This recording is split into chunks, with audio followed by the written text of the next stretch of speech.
What is going on, guys? Downshift Junior. We are here with the Ram 1500 limited edition. Right. This is the EcoDiesel. Yes. And let's talk about this. So we have Patriot Blue. Right, which is an obscene name for a colour. Yeah, Matt's been offended with It's it. a bit much, isn't it? It's on the nose. Stars and stripes red, Tea Party orange. I don't know, what else? And if the Patriot name wasn't Blue. Offending enough, the chrome definitely does. Liberty Cream, yeah, okay. Yeah, and then it's what full boomer spec. Yeah, this all the way has around. this has a few chrome additions to it. But let's talk about let's talk about the overall styling of a Ram 1500, because I think they're kind of indistinguishable, and you can't really tell the difference between like a 2016 and a 2022. Like, they all kind of just look the same outside of a Rebel and a TRX. Right. To me, this just does not look like an $80,000 truck, and it is an $80,000 truck. You know what else is an $80,000 truck, mate? A Raptor. Exactly. Yeah, we had this conversation. Exactly. I So don't what would you know. have? What would you have? Raptor or this? I don't know why you would pick this. I think it can tow a few more pounds. It can tow a few more pounds. It's economical. And it's got a 33-gallon tank. Woohoo. Ooh. 700 miles. So I can complain more about how much gas it is. Dude, and I'm gonna have to pee 7 times on that whole tank of gas. I'm never just be gonna like a use trucker. it. Just be like a long haul trucker. Just keep piss jugs in the cab with you. You're right. Have them embroidered in leather. Okay, we'll get to that. Let's talk more about it. I mean, yeah, there's a lot of chrome. It's chrome everywhere. Everywhere that would have an accent color is chrome. Grille, light surround, lower fascia, tow hooks, wheels, decal, wing mirrors. Side. I mean, come on. Window treatments. Literally, where there's not any Patriot Blue, there is chrome. Right, door handles. We have the crew cab. Open her up. Wait, oh, you're gonna show that? Yeah, that's Self-deploying running. I mean, it's nice. I do like that, and it also we are riding on air suspension. I've just walked into a shrub. And we'll. Oh shit! Oh, okay. And hello. a stick. Sorry, mate. We'll talk about the air suspension when we're actually behind the wheel, but this thing is a very comfortable ride. And it can actually, you can see it raise and lower. Well, I think it just lowered a little bit when we opened up that door, but let's actually talk about the back, because this is one of my favorite features, and it's the tailgate. Weirdly, no chrome up there. I'm surprised that that's actually black shocked and appalled, not chrome. Honestly. But oh look, well, there it is. It made it better on the bumper, the exhaust. Dual exhaust doesn't really sound that good, but no, it's this is kind of our favorite exterior feature, I think, is you can open the tailgate up sideways. The barn doors, yeah. And the main reason is so that you have better access to what's actually in the bed of the truck, because you don't have it this way, so you're not bending over as much. Right. You can actually get deeper in there. So this is kind of a cool Yeah, it works. design. It's nice. When I first had it, I was playing with it. I'm like, who would need this? Why would you need this? And then I used it one time. And I was like, this makes total sense. Yeah, for Okay. your bikes, right? Yeah, it's You great. were I like taking it. your bikes to Wheel and Sprocket? So payload, just under 2,100 pounds, towing 12,560 pounds, right? Yeah. So quite a bit. You do have entry step because it's not in your tailgate like you're getting like a Ford or something. So that's very similar to how the Toyota Tundra did it that we tested earlier.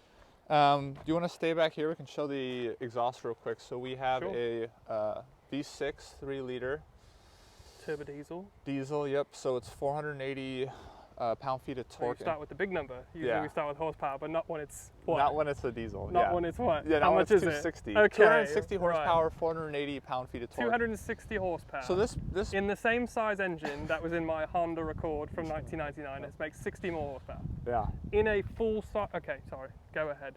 Start her up. No, it's not very fast. It's meant to tow. No, it's not very. No, but yes, exactly. Oh, you guys are going to be economical. impressed by this Here we sound, by go. the way. I don't know why you'd buy a T-Rex after hearing this. Exactly. Mate, have you turned it on? Yeah. Oh, right, Yep. okay. Oh. It literally sounds like every school bus Or tractor. and tractor Yeah, it sounds in like the a John metro Deere. area.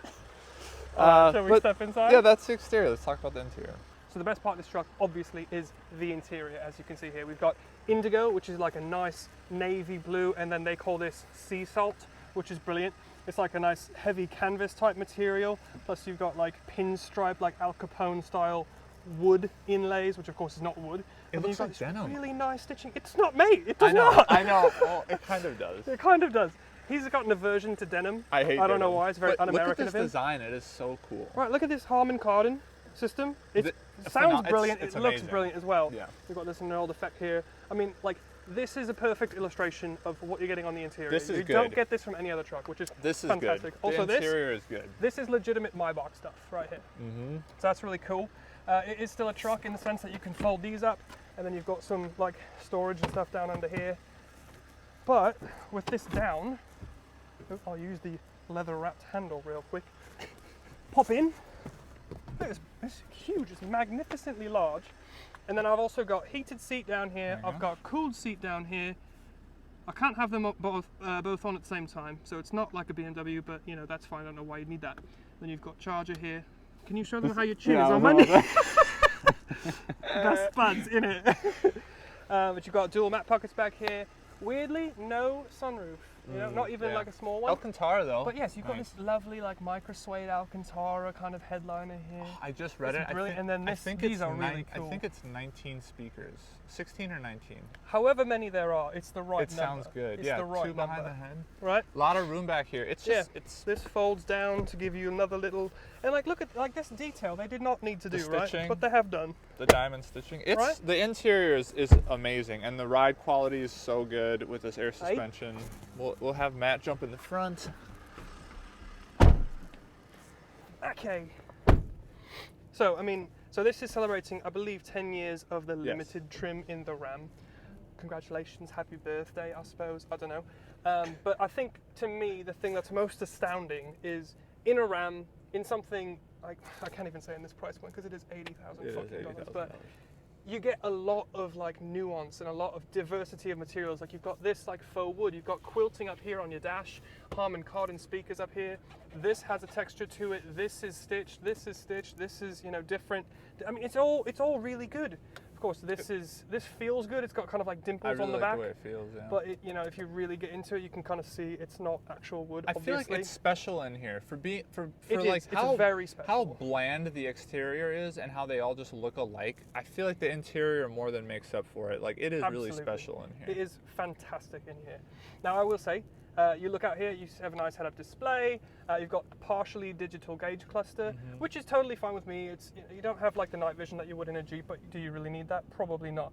The thing that's funny to me is Ram gets made fun of all the time on social media for not having like a butch enough way to shift into drive. Yeah. And then they've even made it more like effeminate in a sense. It's like right? a crystal. So like you don't turn it, you just like, you've seen that video of that guy shifting. Sorry, I have my foot on brake. But you see that video of that guy driving the bus in Europe or whatever, it's like shifting like this. Yeah, that's like really that's what this feels like to me. It's just kind of funny, but you've got 4 auto, so you know you can choose to not die in the snow. We've got experience with that, haven't we? Yeah, we do. Yeah, let's not talk about it. Yeah, maybe we do a different. How big is this? Video. This is 12 inches. Big enough. I like this. I like that it's vertical, and it's kind of cool because like if you connect it to your iPhone, it'll show it up here, and then you still have some of these like comfort, and you can also pick something else to show right here. So you can like you can kind of customize the layout. Or you can have Apple CarPlay the whole thing. Yeah, you can do the whole thing too if you'd like to.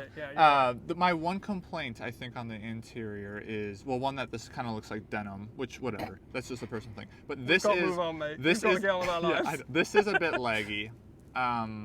I've experienced it several times. The biggest one that I noticed is when this switches to dark mode, like when you're driving at night, these like just don't pop up until I go to another screen and then come back. They're just like blanked out.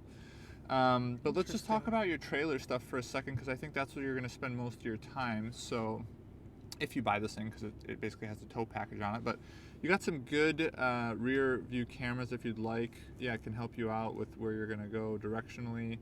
I wish you could do the whole thing. It's not. Yeah, that's right. This is the thing about having like a vertical screen. I know everyone's bragging about screen size, right? Zoom in. Size does matter. I think as a society we can agree. However, it's also how you use the size. Right. The screen is going to go this way for your reverse camera. Yeah. But you've oriented the screen this way. It doesn't make any sense. I don't like that. Yeah, I wish you could see more. And the quality isn't. It's like okay. I would say for $80,000, I thought it'd be a little bit better.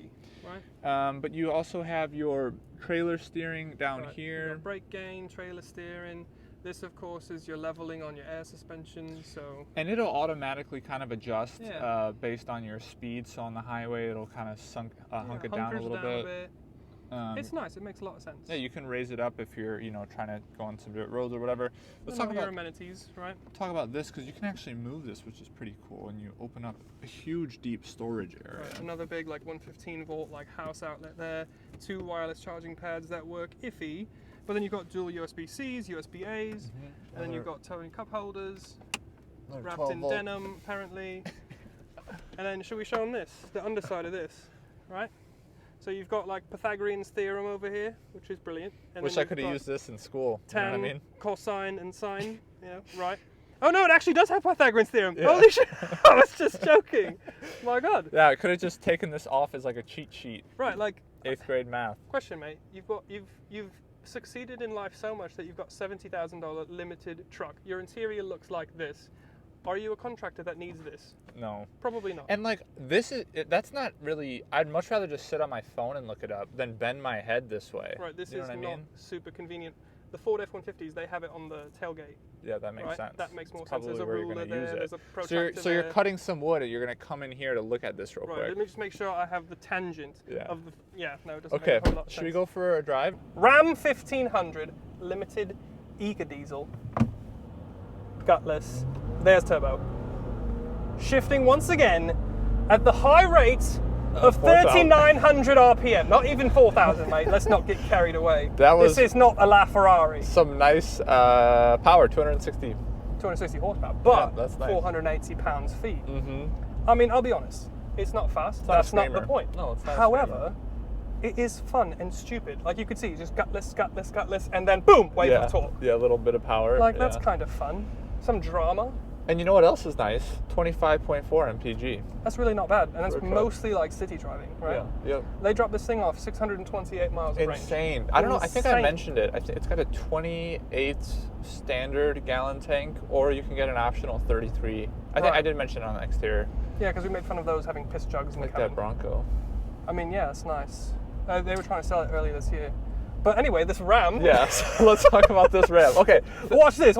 Sports Ram. Oh my goodness. Sports Ram. Oh, I don't like that. Right. Let's talk about. And then talk. Let's talk about things we like while Matt drives this thing like a race car. I love sports Rams. I love the way that this thing handles on the air suspension. Yes, it is quite It is good. a really good ride. It's quite good. And it's not as good as the Raptor though. It does not waft in the same way. No, yeah, because that's like Baja suspension setup. I love it. There's so much travel in those shocks. I would say this is probably. Would you say that this is the second or third, maybe behind the TRX suspension you've had in a truck? I love air suspension. I think it's great. So it's not as good as the Raptor, which is top spot, but this is probably second place. I don't know how close it is, but it's probably second best to the Raptor, which is really a great good thing too, to say. Right? The brake to me, I love the brakes. Into the right-hander. I don't know why. Foot buried. I don't know why. Oh, we got traction. We got traction, mate. We broke the back loose. I don't know why you're recording this like we're in a rally car. Because it does 0 to 60 in 4.5 seconds, like everything we test, apparently. Every single thing we test ever has done 0 to 60. Chrysler Pacifica, 0 to 60, 4.5. Calibration failed. Oh no, it's the compass. Never mind. Yeah, no, I thought we just drove the piss out of this. Okay, what else do we like besides the ride quality, the brakes? Like noise, the cabin is just nice, right? Like, so I've got head-up display. I kind of meant about the ride. Yeah, well, it's like the overall experience is very relaxing, right? When you're not driving it like a baboon. But like the steering is really light. The suspension is nice and soft. It does handle bigger bumps and higher speeds better than like smaller bumps at lower speeds. It does have a little bit of that truck jitter. It's still body on frame, still 4x4. So you're not going to escape that truck personality, but as far as that goes, it's one of the better ones. Yeah. Right? It does not have like lane centering. It has lane keep, right? So if I start to go here. Well, it's off right now, but. Right, okay, now, well let's have it on yeah. while I'm demonstrating. You're going to hit a pole of it. It's okay. It's green. I promise you it doesn't do anything. We're about to find out. See? No, it's done it. Yeah, but I feel like you're so far over by the time it finally intervenes. Right, that's the thing though. I feel like I've already got two late. wheels on the other lane. Yeah. So it'll do something. You may cause an accident before, but it doesn't have like the Raptor had, where it has like lane centering. You can take your hands off the wheel. It doesn't have like a Blue Cruise or like a Super Cruise or anything like that. Minor emission, maybe a major emission. I don't know. It depends on who you are. It does have like this parallel parking. you can do, I mean, I don't know how often you're really going to be parallel parking this thing, but it has the ability to actually park it for you, which is kind of cool. Kind of nice. I would not want to parallel park this thing. No. It is large. Yeah, it is very big. Crew cab, 5.5 foot bed. It is a big truck. One thing I don't like are these side mirrors and the bubble. Should we talk about it? Yeah, and Let's do it. The bubble, like exterior portion, like it's just bad. Right. Here's my problem. So if the whole thing were like the normal mirror, it would be totally fine. Yes. I could see behind me. I could see the lane next to me. Could see your if trailer. I was towing, though, that's why they need to have the bubble. Right. You know. So, but usually you can buy accessories if you're towing, and you can just strap them on whenever you're doing that. Or you have the side mirrors that actually extend a little bit. Right. So what you have here is a normal bit of the mirror, which is not wide enough, so I can't actually see the lane next to me, and then you've got this bubble, which is very disorienting. Mm-hmm. So it's compromised to the point where it's not really usable. I found myself like actually taking my eyes off the road and looking behind me and checking my blind spot. So it is a problem for me. I that's a good way to describe it. It's like disorienting, and I feel like we're both still not used to it after a week. Yes, I would agree. But I'm sure after a while you would kind of probably get used to it. But let me ask you one thing. This is the only other thing that I had issue with, really. Everything else is pretty brilliant behind the wheel. It's fine.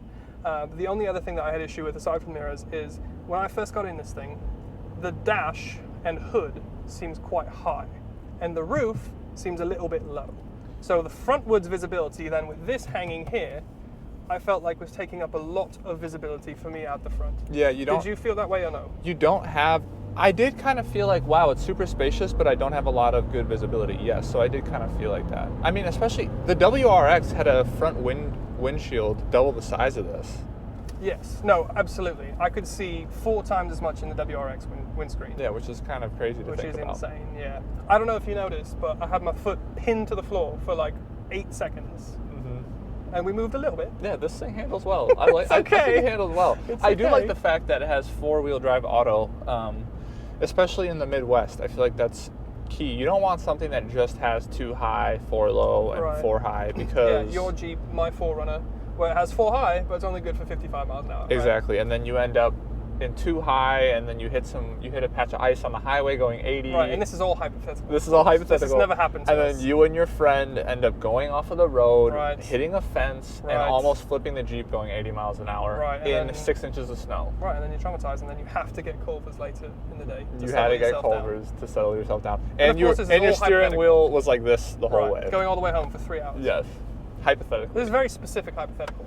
But, yeah. That would stink. So this is nice to have. That is nice to have. Any other final thoughts on the Ram 1500? No, I think if I had to sum it up, the exterior is very just boring and indistinguishable. Yeah. I'd rather get a Rebel. Too much chrome for me. Sure. Hate the name of the paint color. Sure. Interior is very special. Yes. And great. 100%. And the ride is great, and it can tow as much as the greats. Actually, it's up there. It's almost class leading in terms of towing. Now, if you had to wrap it up. If my thoughts are almost exactly, I can get through here. My thoughts are almost, if not exactly the same as your thoughts. The exterior isn't for me. It's just kind of blasé for me. There's nothing really that special. Plus, I hate chrome. The interior does everything for me. Yes. And the air suspension, and it is a sports Ram, as you'll see, accelerating into the corner. Left-hander. This is how you do the racing line, man. Squeeze on the brake, tip in, easy throttle, and then floor it. Wave of torque, mate. Here we are. Not a lot 50, of understeer, huh? 60, 5, 70. Right. It's not a lot of understeer. No, it's not. It's fine. Yeah. But no, I mean it's fine. It's a nice truck. I do like it. I love the interior, and that's where the big thing is for me. And it's good at towing, so if that's what you're into. And it gets reasonable fuel economy. And if you like chrome, this is a truck for you. If you like chrome, this is it. Don't even look at anything else. If you don't like chrome, maybe look at something else. And I think that's where we leave it. Thanks for watching.